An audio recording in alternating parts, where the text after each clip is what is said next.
Capitalism ബില്യനേഴ്സിനെ ഉണ്ടാക്കി. പക്ഷെ ഇന്ന് ഈ മിഡിൽ ക്ലാസ് ഇത്ര കൂടുതൽ സ്ട്രഗിൾ ചെയ്യുന്നത് എന്തുകൊണ്ടാ?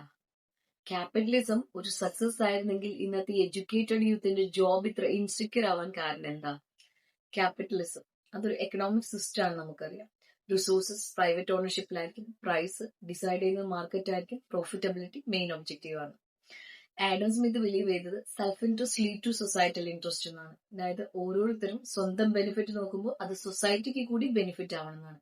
ബട്ട് അൺഫോർച്ചുനേറ്റ്ലി ക്യാപിറ്റലിസം പേപ്പറിൽ മാത്രമാണ് ബെറ്ററായി വർക്ക് ചെയ്യുന്നത്. Then why capitalism succeeded?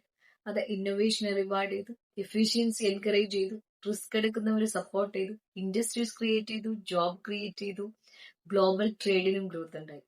But the truth is capitalism എല്ലാവരെയും ഈക്വൽ ആക്കുന്നതിനുള്ള ഒരു സിസ്റ്റം ആയിരുന്നില്ല.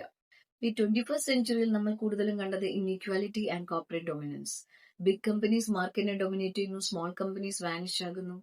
ഗവൺമെന്റ് എപ്പോഴും ബിഗ് കമ്പനീസിനെ സപ്പോർട്ട് ചെയ്യുമ്പോൾ മാർക്കറ്റ് ഫെയർ ആയിരിക്കില്ല. ഇവിടെ ക്യാപിറ്റലിസം കൂടുതൽ റിവാർഡ് ചെയ്തത് ഓണർഷിപ്പിനെയാണ്, വർക്കിനെയല്ല.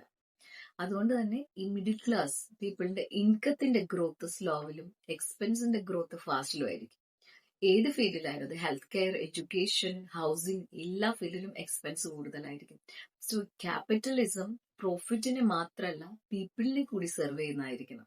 സോ ഫ്യൂച്ചർ ക്യാപിറ്റലിസത്തിൽ വെൽഫെയർ, റെഗുലേഷൻ, സസ്റ്റൈനബിലിറ്റി ഇതുകൂടി ഉൾപ്പെടുത്തണം.